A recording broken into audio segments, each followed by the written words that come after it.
What's going on, guys? In today's video I want to talk about some predictions for the brand new Pokémon Presents, which is going to be coming out tomorrow. Last week we got the announcement that Pokémon Snap was going to be coming to Switch, which is amazing. We got Cafe Mix, Pokémon Smile, Pokémon Go updates. It was awesome. Overall, I'm excited for tomorrow because the end of the last announcement, we got told there was going to be a big update. Game Freak and Pokemon were working on something big. That's all for today's announcements. But there is another big project we're working on that I still want to share with you. I have a couple of speculations that I'd like to share with you, but if you guys have any ideas as to what's coming out tomorrow, leave it in the comments down below. If you're right, I'll give you a shout out or whatever you want. Within reason, I'm broke. Let's jump into it. Also, I apologize for the audio setup. I have been holding this guy for the last couple of videos because it's just better quality. I'm gonna get a lapel mic, but ultimately this does the job perfectly well. You just have to kind of grin and bear it. So prediction number one is Pokemon Let's Go Johto. Now this has been circulating online for a while, people thinking it's going to be a possibility, and I completely understand why. Despite the controversy, Let's Go Eevee and Let's Go Pikachu were amazing selling games, and I personally really enjoyed them. There were aspects of it that I didn't enjoy, such as the Pokemon Go mechanics being ported into what could have been a really great core game remaster, but ultimately it was still fun, it was still enjoyable to play, and I had a great time, I had a blast. Despite the Pokemon Go mechanics, would I love to see a beautiful HD remaster of Johto? Yeah, of course I would. Can you imagine running through the grass in Johto, trying to catch Entei, Suicune, and Raikou, and then trying to catch them using the mechanic? It sounds so gimmicky, but I'm totally down for it. Prediction number two is going to be Diamond and Pearl remakes. Now the reason I say this is, again, speculation online, rumors that Nintendo have been preparing loads of plushies and toys and things like that to help sort of promote the launch of Diamond and Pearl. There have also been some posts on 4chan and Reddit stating that it's going to be like Black and White 2, where it's going to be set a couple of years in the future. For me, I feel like it's way past that point. Trying to do a time travel thing and pushing it as Diamond and Pearl 2, the follow-up to the original, I feel like it's too late for that. It was released way too long ago for people to remember the story. And Pokemon doesn't work like The Last of Us, which is, The Last of Us 2 came out recently. People weren't really connected to the Pokemon Gen 4 story in the same way they were connected to The Last of Us, or to Far Cry, or to Skyrim, or Fallout. It's not that same kind of narrative. Nonetheless, I feel like it's a big possibility, and in all honesty, I feel like Let's Go Johto and Diamond and Pearl remakes are the most likely to happen. My third prediction is going to be something a lot smaller, something more kind of like Cafe Mix, that kind of level, which is simply the integration between Pokemon Go and Pokemon Home, because it's meant to be happening. If you have a look on the Pokemon website, it says that they had planned updates for it at some point soon. So if they were releasing Pokemon Let's Go Johto, that integration would be perfect timing. Why the hell wouldn't you do both for the same thing? Prediction number four is kind of related to all of that, which is Pokemon Sleep. Pokemon Sleep is a game that was set for a 2020 release. Assumedly it was delayed because of all the pandemic and everything else, but Pokemon Sleep is essentially an app that tracks your sleep and all that kind of good healthy stuff, but it also trains your Pokemon while you're not using the app, assumedly like your standard idle game on mobile. I assume it would be something like that. Now there's not much known about it other than the fact that it's made by the same guys that made Magikarp Jump, so take that as you will. But it's an interesting concept and I'd love to see what they do with it, and with that will probably come the Pokeball Plus, that is the actual name of it, which is essentially going to be a Fitbit for Pokemon that you wear, and it tells you how much XP your Pokemon has gained overnight and things like that. Interesting. Will I buy it? Probably not. I forgot my last note. Give me a minute. My last prediction.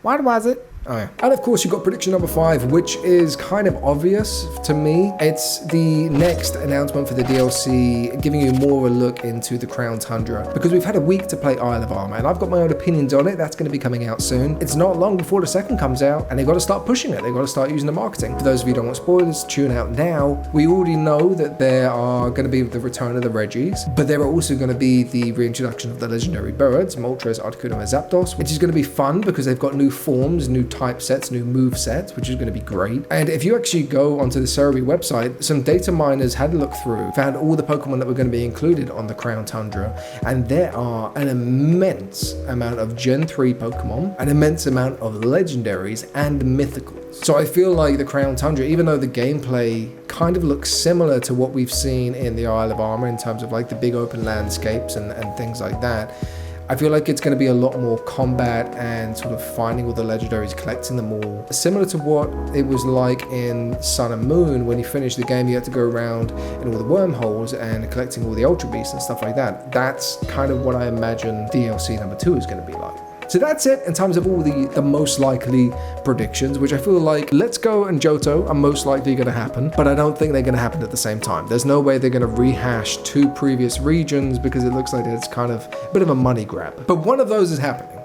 I can guarantee that. If I'm right, and it does happen, subscribe, because I'm good at this shit. I've got a couple of predictions that I would like to be true, but are pretty unlikely, such as the remake of Pokémon Colosseum. Now, I loved this game as a kid. I actually went through and got some footage and stuff to put in this video. The graphics are terrible. The animations are terrible. Like, we were all shitting on Sun and Moon and Sword and Shield because they reused animations from previous games. Look at Colosseum. This is what we could have got. Don't complain. I would love to see a remake of this, even if they included 250 to 300 Pokemon and included the rest as like a drip feed kind of thing, giving us 20 new Pokemon here and there, and you carried on playing like a little bit of a story.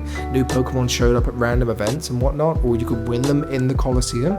That'd be awesome. I'd love that kind of shit. Or do what they're doing in Pokemon Go, where you have to kind of take down Team Rocket and then you have the opportunity of catching some rare Pokemon. I would love for that to happen, but again, there's no proof. I don't have any reason to believe that's going to happen, but no one expected Pokemon Snap, so that's given me some hope. Bonus prediction number 2 is gonna be something.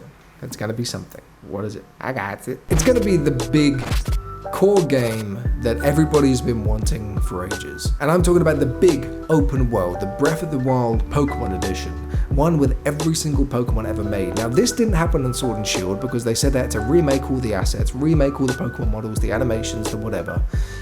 They have at least, 500-600 out of them now? They have the ability to do it, and Game Freak have actually recently posted some job applications saying they're hiring like 20-something new staff to work on the next Pokemon core game, which is going to be a massive project for them. Awesome. My problem with this prediction being shown tomorrow is the fact that they've just posted job applications saying they're hiring people to work on this game. If they were going to show it tomorrow, they'd have footage, they'd have models, they wouldn't need to hire people. And it would be way too soon to unveil it anyway because of all the other shit that's going on right now. So, I don't know. I don't think it's going to be coming out anytime soon, but it is an interesting concept. I'm thinking for that big core game, if the animations really were the only problem in making that game and the character models and stuff like that, they have everything they need now. It would take them a matter of 2 to 3 months to finish off all the other animations for every single other Pokemon, and then maybe another month or so to reintroduce new Pokemon, create some storylines, and actually start working on the game. So I'm thinking maybe the next 4 to 5 years we could be getting that dream Pokemon game, maybe what are we on? If we're on 8 now, I think we are 9 or 10. I'm really glad that Game Freak are outsourcing though, and they're trying to bring more people in, because it means that they have acknowledged they're kind of shit at online gameplay, they're shit at animations, and if they want to do something about that, good on them. They're learning from mistakes and recognizing that they can't do it by themselves.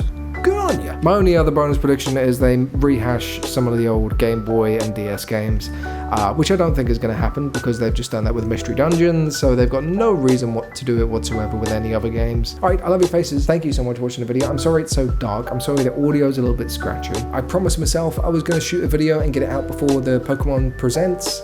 This is that video. Over the next couple of days, I'm going to be covering a lot of content. I'm going to have a live reaction from the Pokemon Presents. I'm going to have a full breakdown like I did with Pokemon Snap. Then I'm going to be covering Cyberpunk live reaction and breakdown video. Friday, we've got the Runescape video coming out, episode 2, which is even better than the first one. I got loads of love on that one, which thank you so much. What was the guy's name? And while we're in this video, you're probably not watching this, but I just want to say thank you because the feedback he gave was really lovely. D-Lo James, right? D-Lo James, I'm not going to read the full thing, but You know what? You're an awesome guy. Thank you so much for showing love, and there'll be another episode of RuneScape coming out on Friday. If you're interested and you want to see live coverage from any of that kind of stuff, subscribe now. Hit the bell and you'll get notifications as soon as I go live, and you can watch the whole thing there. Smash a like in the video if you enjoyed it. If I get any of the predictions right, you know that I'm a reliable news source, and you should definitely stick around. I love your faces. Thank you so much for watching the video. I'll see you in the next one. Peace.